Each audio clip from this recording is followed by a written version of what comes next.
আহা ছুটিয়ে লাল করে দেব। মনে আছে না? দেখলাম বেচারা এভাবে বসে আছে, আমি ছবিটাকে সেভ করে রেখেছিলাম, ভেবেছিলাম কোথাও না কোথাও বলবো, আজ তো মৌকা আয়া না। বীরভূম এটা এভাবে দেখছি বসে আছে, আপনাদের শুকিয়ে লাল করে দেব। দেখলাম এ হাতে তো দেখতে পাচ্ছি না, এ হাতের 5 আঙ্গুলে 5টা আংটি, ও নিয়েছে অষ্টাধাতুর আংটি, নানা রকম আংটি। যার কাছ থেকে নিয়েছে নিশ্চয়ই বলেছে যে আপনার পৃথিবীতে কোনো মুসিবত হবে না, he is in the jail right now. বুঝতে পেরেছেন? তিহারে আছে।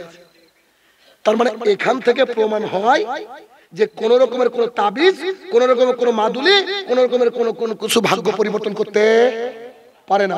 বীরভূমে তার প্রমাণ গো। আমি তো ভাবি পৃথিবীর সব ট্যালেন্ট, খাস করে পশ্চিমবঙ্গের সব ট্যালেন্টই বীরভূমে। এদিকে হচ্ছে শুটিয়ে লাল করে দেব, ওদিকে বলছে কাঁচা বাদাম, আবার নাকি আনফাজ, এবার মোহাম্মদ রফি। তা আমার স্ত্রী চট করে ফেসবুকে দেখে বলছে যে সব ট্যালেন্ট কি বীরভূমে নাকি গো। আশ্চর্য ব্যাপার, সব শয়তানি ট্যালেন্ট বীরভূমে, আবার ফুরফুর এই কি ওই যে কি দাতা বাবা বীরভূমে, বীরভূমে। আশ্চর্য, মানে কত ভালো জায়গায় বসবাস করেন বললেন তো। আস্তাগফিরুল্লাহ। তাহলে কি সন্তান দেওয়ার মালিক কে? আল্লাহ তাআলা। আল্লাহ এক স্বীকার করছেন তো? আচ্ছা, আল্লাহতে সমস্যা বললাম না শুরুতে, এটা আমাদেরকে জানতে হবে। আমি মাঝে মাঝে বলি যে আপনার এলাকায় গরুর বাচ্চা হয় না? বাছুর বলি তোমরা, ছাগলের বাচ্চা হতে দেখেছেন? মুরগির ডিম ফেটে বাচ্চা হয়, কুকুরের তো বাচ্চা হয় বোধহয়। পৃথিবীর কোথাও কোন মাজারে কোন কুকুরকে দেখেছেন নাকি গিয়ে বলছে যে বাবা আমার সন্তান হয় না, আমাকে সন্তান দাও? কিন্তু কুকুরের বাচ্চার চোটে রাস্তায় চলাই মুশকিল, আল্লাহ এত সন্তান দেয়। কিন্তু আল্লাহ তাআলা কোরআনুল কারীমের মধ্যে বলেন মানুষ হচ্ছে পশু, বাল হুম আযাল, এরা হচ্ছে পশুর চেয়েও নিচ। তাহলে কি পৃথিবীতে যাই হোক না কেন আমাদের মাবুদ একজন। যদি বিলাল রাদিয়াল্লাহু তাআলার মতো কেউ আমাদেরকে অত্যাচার করে মেরে ফেলা পর্যন্ত আনে, তবু আমরা বলবো আমাদের মাবুদ কজন? একজন। কারোর কাছে ঈমান বিক্রি করা যাবে না। ভোটের আগের রাতে 500 টাকা দিয়ে ঈমান বিক্রি করা যাবে না। শাড়ি কাপড় লুঙ্গি দিয়ে ঈমান বিক্রি করা যাবে না। আমার মাবুদ এক এবং অদ্বিতীয়। আল্লাহ চাইলে আমাকে বাঁচাতে পারে, আল্লাহ চাইলে আমাকে মেরে দিতে পারে। তাই তো আমার একটা বিপদ এসেছিল, আমি আমার কথা বলছি। আমার বাড়িতে শত শত মানুষ, সেদিন কি যে বিপদ, আমাকে ধরে নিয়ে যাবে পুলিশে, এই সেই নানান কথা। আমি সেদিন আমার উঠানের উপরে দাঁড়িয়ে বলেছিলাম সবাই, আমার আম্মা কানে, আমার আব্বা কানে, সকল। আমি ওই সময় একটা কথা বলেছিলাম, আবু হুরায়রা রাদিয়াল্লাহু তাআলা বলেন রাসূলুল্লাহ সাল্লাল্লাহু আলাইহি ওয়াসাল্লাম বলেছেন গোটা পৃথিবীর মানুষ, গোটা পৃথিবীর জিন যদি মিলে কারুর উপকার করতে চায়, অতটুকু উপকার করতে পারবে যতটুকু আল্লাহ লিখে রেখেছে। কলম অলরেডি শুকিয়ে গিয়েছে, লিখা ডান, লিখা হয়ে গেছে। কথা বুঝেন কিনা? লিখা হয়ে গেছে। আর একই হাদিসের মধ্যে রাসূল সাল্লাল্লাহু আলাইহি ওয়াসাল্লাম বলছেন গোটা পৃথিবীর মানুষ, গোটা পৃথিবীর জিন মিলে তোমার অতটুকুই ক্ষতি করতে পারবে যতটুকু আল্লাহ লিখে রেখেছে। এতে ঈমানের জায়গা। বুঝতে পেরেছেন? আল্লাহ এক।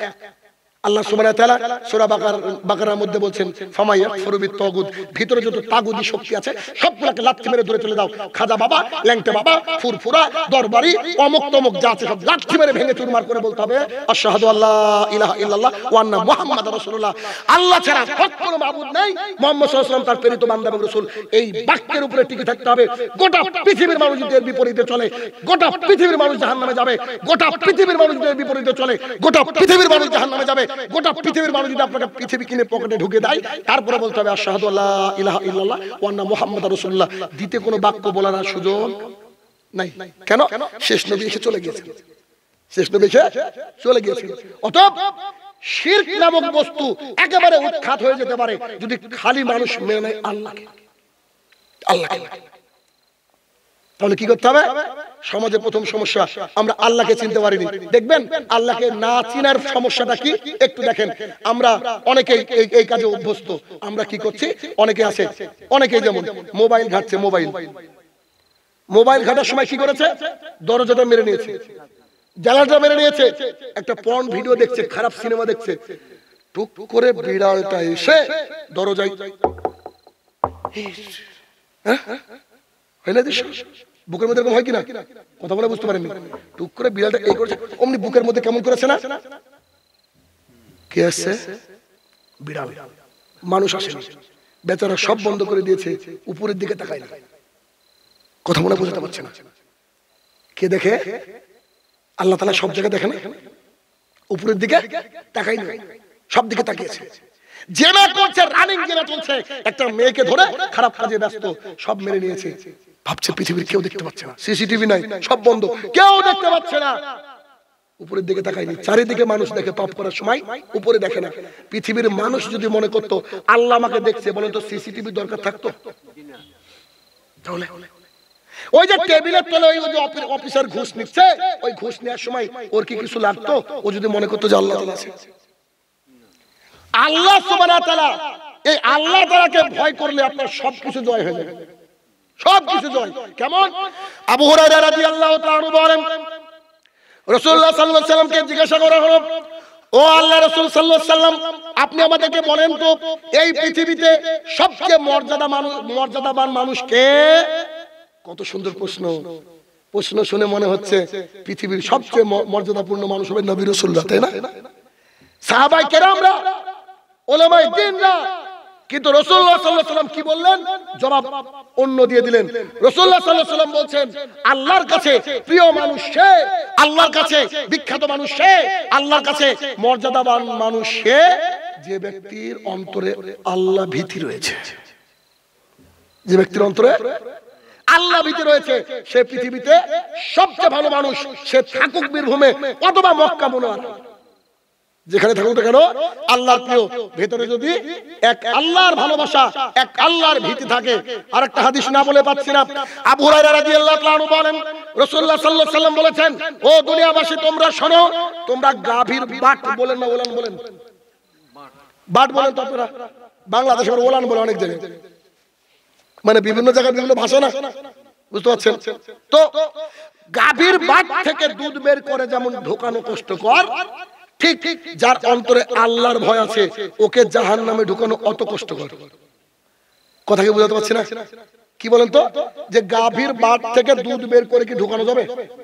ঠিক তেমন করে যে ব্যক্তি জাহান্নামে থেকে আল্লাহ তাআলা তাকে ওইভাবে বাঁচাবে যেমন করে গাভীর ওলান থেকে দুধ বের করে আবার ঢুকানো যায় না, ওর মধ্যে যদি আল্লাহ ভীতি থাকে।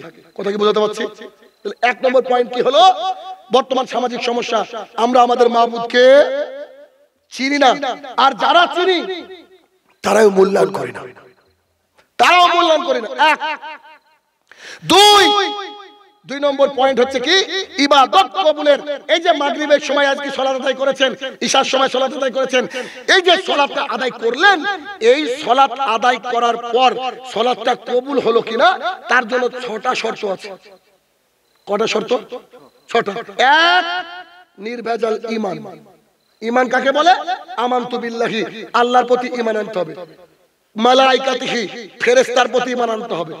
কুতুবিহি, কিতাবের প্রতি ঈমান আনতে হবে। কিতাব মানে কোরআনুল কারীম, সহিহ হাদিস।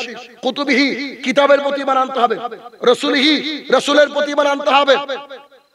ইয়াউমুল আখির, শেষ দিনের প্রতি ঈমান আনতে হবে। কদরি শাররি মিন আল্লাহ সুবহানাহু ওয়া তাআলা, ভালো এবং মন্দের মালিক আল্লাহ, তার প্রতি ঈমান আনতে হবে। তাহলে ইবাদত কবুলের প্রথম শর্ত কি? নির্ভেজাল ঈমান, নির্ভেজাল ঈমান। 2, ইখলাস, নিয়ত।